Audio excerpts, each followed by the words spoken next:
सबसे पहले नंबर पर बात यह है कि जैसे ही आपको रोल नंबर स्लिप मिलती है आप उसकी कॉपीज़ करवा लें, और अगर मुमकिन हो तो आप अपनी ओरिजिनल रोल नंबर स्लिप को लेमिनेशन करवा लें ताकि वो प्रोटेक्टेड रहे, उसके ऊपर इंक वगैरह या इस तरह से वो फटे शटे नहीं।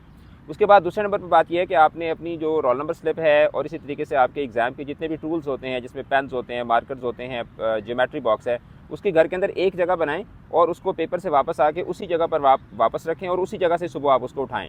और सुबह जब आप इम्तिहान के लिए जा रहे हैं तो आप मेक श्योर करें कि आपकी रोल नंबर स्लिप, आपके पेन, सारी की सारी चीज़ें जो हैं वो आपके पास मौजूद होनी चाहिए, जितने भी उस पेपर के लिए एसेंशियल्स हैं। जिस तरह साइंस में आपने कुछ साइंस के एसेंशियल्स लेके जाने होते हैं, तो ये सारी की सारी चीज़ें जो हैं इनको आपने मेक श्योर करना है। दूसरे नंबर पर बात यह है कि आपने हर इम्तिहान से पहले, जैसे फॉर एग्जांपल आपका केमिस्ट्री का पेपर है या जिस सब्जेक्ट का भी आपका पेपर है, आपने मेक श्योर करना है कि उस सब्जेक्ट के हवाले से आपकी प्रेपरेशन जो है वो मुकम्मल हो। आपने किसी दोस्त के कहने पे, किसी यूट्यूबर के कहने पे या किसी उस्ताद के कहने पे किसी भी क्वेश्चन को छोड़ना नहीं है, ठीक है। अगर कोई आपको बताता है कि ये क्वेश्चन इंपॉर्टेंट है उसको आप ज़रूर करें, लेकिन अगर कोई आपको कहता है कि ये क्वेश्चन अनइम्पॉर्टेंट है तो आपने इस हवाले से उसकी बात नहीं माननी। किसी के कहने पर कोई क्वेश्चन आपने छोड़ना नहीं है, ठीक है, कि यार फलाने ने कहा है कि ये क्वेश्चन छोड़ दो तो मैं इसको छोड़ दूँ, ऐसा आपने बिल्कुल भी नहीं करना। और तीसरे नंबर पर जो चीज़ है वो ये है कि आपने बर्न आउट नहीं होना।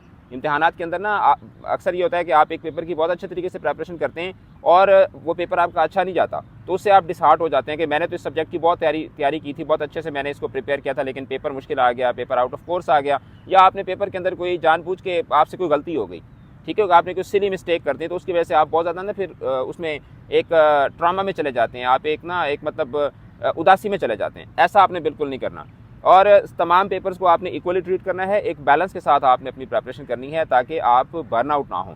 अपनी नींद का आपने लाजमी ख्याल रखना है, ठीक है। नींद बहुत ज़रूरी होती है इम्तिहानात के दिनों में। जब आपने प्रॉपर नींद ली हुई होती है, आपका दिमाग भी सही तरीके से काम कर रहा होता है, आपको चीज़ें याद भी रहती हैं, और अगर आपकी नींद पूरी नहीं होती, आप स्लीप डिप्राइव्ड होते हैं, तो आपने जो पढ़ा होता है वो भी आपको पेपर के अंदर भूल जाता है। तो इस चीज़ का आपने बहुत ज़्यादा ख्याल रखना है। और इसके अलावा जो सबसे इंपॉर्टेंट चीज़ है वो ये है कि पेपर के हवाले से ना गॉसिप्स भी बहुत होती हैं। पेपर आप बाहर दे के निकलते हैं तो आपके दोस्त, आपके जो क्लास फेलोज होते हैं वो अजीबोगरीब किस्म की गॉसिप्स कर रहे होते हैं, मैंने तो ये कर दिया था, मैंने तो ये कर दिया था, मैंने ये कर दिया। तो आपने अपने पेपर के ऊपर फोकस करना है। आपने आपके दोस्तों का पेपर कैसा हुआ, आपके फ्रेंड्स का पेपर कैसा हुआ, क्लासमेट्स का पेपर कैसा हुआ, आपने उनको बिल्कुल भी इस चीज़ को इग्नोर करना है और इस चीज़ को अपना मैटर ऑफ कंसर्न आपने बिल्कुल भी नहीं बनाना। एक प्रोजेक्टेड तरीके से, एक ऑर्गेनाइज तरीके से, एक सिस्टमेटिक तरीके से आपने अपनी प्रेपरेशन करनी है।